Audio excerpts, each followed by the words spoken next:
So here's two examples, and these behaviors are called innate, which means that they are passed along from parents to offspring without ever teaching them how to do it.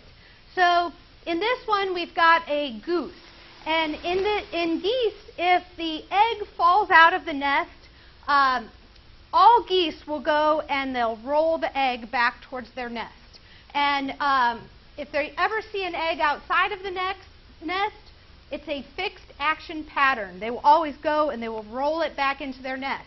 And so scientists have done studies where they've looked at putting eggs of different species, and the goose will still roll it right back into the nest. Even if it's never seen another goose, it will still do that, so it's not something that they learned from their parents.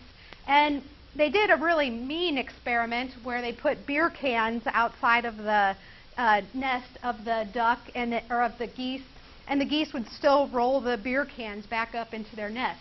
Because anytime they see something of that size, they pull it back into the nest, because that will help their offspring to be able to survive.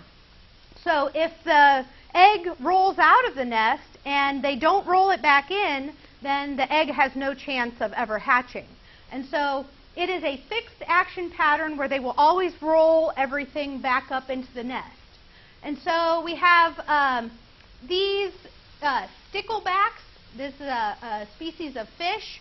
And during breeding season, they become a decidedly different color than they are during the non-breeding season. And they become this whether they've seen another one of these fish doing it or not. It is something that naturally happens because it is innate. It is born in them, and it will happen whether they ever see it happen or not.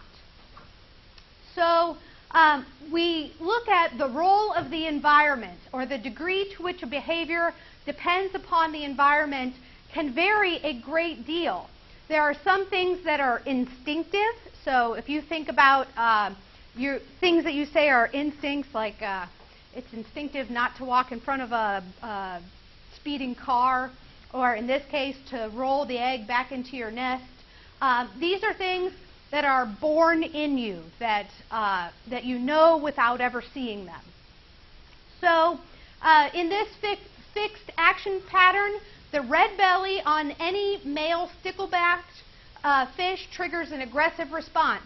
So if one male stickleback sees another male stickleback and has that bright red belly, then they will start fighting with one another. So we're going to see that behavior when we look at the beta fish, which will be coming up here in like 2 weeks. And so even if they've never seen another beta, once they see that display, they will go through this very aggressive pattern. It doesn't vary. It doesn't require any learning. Once it's started, it's going to run to completion. So with the betas, they would continue attacking each other until one dominated the other one. Often it's not until death, because if you kill off the other one, then oftentimes that leads to a lot of harm to both of the individuals. And if both individuals are so harmed that they can't go on to reproduce, then that's not good for either one of them. So fighting during breeding season. And then we have other behaviors that are learned, and some are learned more easily than others. So learning involves behaviors that are altered or modified over time in response to past experiences.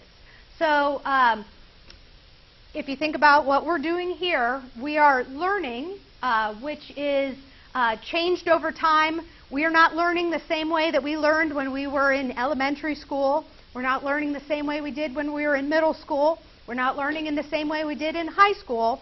Learning changes over time, and it changes in response to our past experiences. And there is tremendous variation among behaviors that require learning. Some things are very easy to learn, like for some of you, sports may come very easily. For others, writing may come very easily. For some people, math comes very easily. There's a tremendous amount of variation among behaviors that require learning. So here we have what's called prepared learning. Imagine we have a captive monkey who reaches over a fake snake, so a plastic snake, to get a piece of food. He doesn't know to be afraid of a snake because he's never seen a snake before. He's also never seen another monkey that is afraid of snakes. And so he has no idea that reaching over this piece of plastic should be a bad thing.